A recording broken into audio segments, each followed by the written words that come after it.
Flash info santé naturelle. La phycocyanine est-elle vraiment utile pour la santé ou pipi de chat? Entre science et croyance, mon cœur balance. Que dit la science? La science s'intéresse de très près à la phycocyanine issue de la spiruline avec plus de 2000 études quand même. Mais je croyais que ça servait à rien les compléments alimentaires. Eh bien pourtant, elle pourrait même devenir un médicament pour le traitement du cancer, figurez-vous. Ah mais ça nous intéresse ça? Il s'agit d'un antioxydant puissant et prometteur pour détruire les cellules cancéreuses, du cancer du foie, du poumon, du côlon, les glioblastomes, et elle est même étudiée en ce moment sur la leucémie. Alors, ne crions pas victoire tout de suite, il s'agit des études de 2019, donc il va encore en falloir plein sur les humains, et donc pas mal de temps.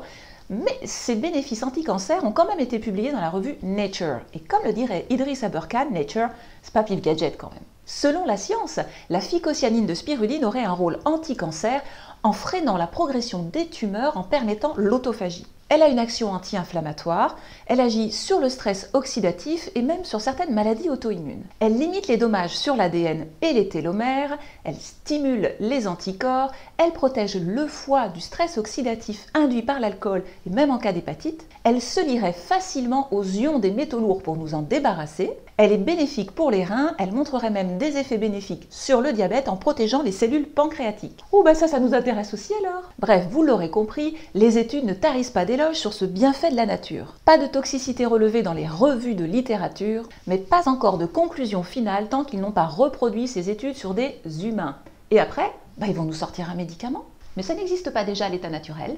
Oui, mais ça n'enrichit pas les labos pharmaceutiques, ma chérie. Ah bah oui, c'est pas con. Et que disent les croyances? Un coup de boost immunitaire, un cocktail anti-âge, un shot d'énergie pour les sportifs, un anti-inflammatoire naturel, une détox pour les métaux lourds, un véritable joyau thérapeutique. Et on n'est pas loin de la vérité en fait. Non, chapeau. Moi je dis chapeau là. Et que dit l'expérience? L'expérience a bénéficié de la phycocyanine dans des moments d'anémie, figurez-vous, avec succès. Pour la désintox du foie aussi, mais attention, c'est fort quand même. Et testé chez nous avec des personnes qui veulent maigrir en cas de maladie auto-immune ou d'obésité morbide par exemple, ou l'intoxication aux métaux lourds. Le seul hic, honnêtement, c'est son prix. Parce que si on veut de la pure, c'est pas donné, 34 € les 10 doses. Bon, en même temps, c'est super concentré. Et que peut-on en déduire? La phycocyanine a de beaux jours devant elle. Elle passera même prochainement probablement au titre d'anti-cancer reconnu par les labos.